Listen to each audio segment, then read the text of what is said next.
আল্লাহ তাআলার পবিত্র নামের ফজিলত। আজকে আলোচনা করব আল্লাহ তাআলার পবিত্র কিছু নাম নিয়ে।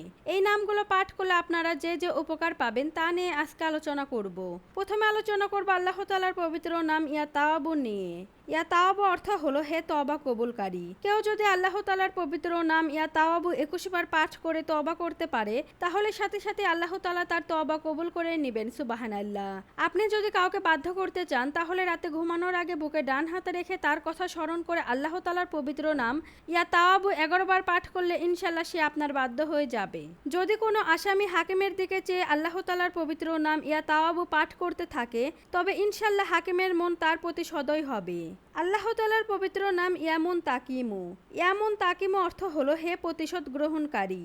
যদি কোনো স্বামী স্ত্রী অথবা প্রিয় মানুষ যদি আপনার সাথে বিচ্ছেদ করতে চায় তাহলে আপনি ফজরের নামাজের পর তার কথা স্মরণ করে আল্লাহ তাআলার পবিত্র আপনি আছরের নামাজের পর তার কথা স্মরণ করে আল্লাহ তাআলার পবিত্র নাম ইয়ামুন তাকিমু 41 বার পাঠ করবেন। ইনশাআল্লাহ আপনাদের মধ্যে কোনোদিন বিচ্ছেদ হবে না এবং কেউ আপনাদের বিচ্ছেদ করাতে পারবে না। সুবহানাল্লাহ। আপনার নিজের ঘরে যদি আপনার শত্রু থাকে এবং সেই শত্রু যদি আপনার একের পর এক ক্ষতি করে যায় তাহলে আপনি কোরআনে এই ছোট্ট আমলটি করুন। ইনশাআল্লাহ আপনার ঘরের শত্রু আল্লাহ তাআলা ধ্বংস করে দিবে। আমলটি হলো ফজরের নামাজ আদায় করার পর শত্রুর কথা স্মরণ করে আল্লাহ তাআলার পবিত্র নাম ইয়ামুন তাকিমু 11 বার পাঠ করবেন। যদি কোনো ব্যক্তি অন্যায়ভাবে মামলার আসামি হয়ে থাকে তাহলে সে ব্যক্তি যদি আল্লাহ তাআলার পবিত্র নাম ইয়ামুন তাকিমু ওযুর সাথে 500 বার পাঠ করতে পারে ইনশাআল্লাহ সে অন্যায়ভাবে জড়িত মামলা হতে রেহাই পাবে। ইয়া আফু অর্থ হলো হে ক্ষমাকারী।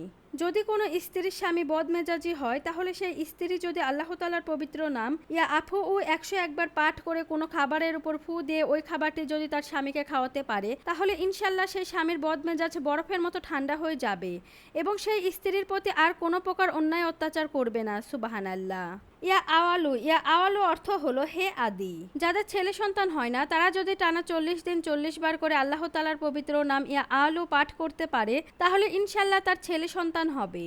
যে স্বামী তার স্ত্রীর সাথে যোগাযোগ বিচ্ছিন্ন করে দূরে চলে গিয়েছে এবং দূরে গিয়ে সেই স্ত্রীর কোনো খোঁজ খবর নেয় না তাহলে সেই স্ত্রী যদি যায় নামাজে বসে স্বামীর চেহারা স্মরণ করে আল্লাহ তাআলার পবিত্র নাম ইয়া আওয়ালু 15 বার পাঠ করতে পারে তাহলে ইনশাআল্লাহ সেই স্বামী তার খোঁজ খবর নেবে এবং তার কাছে ছুটে আসার জন্য ছটফট করবে। সুবহানাল্লাহ।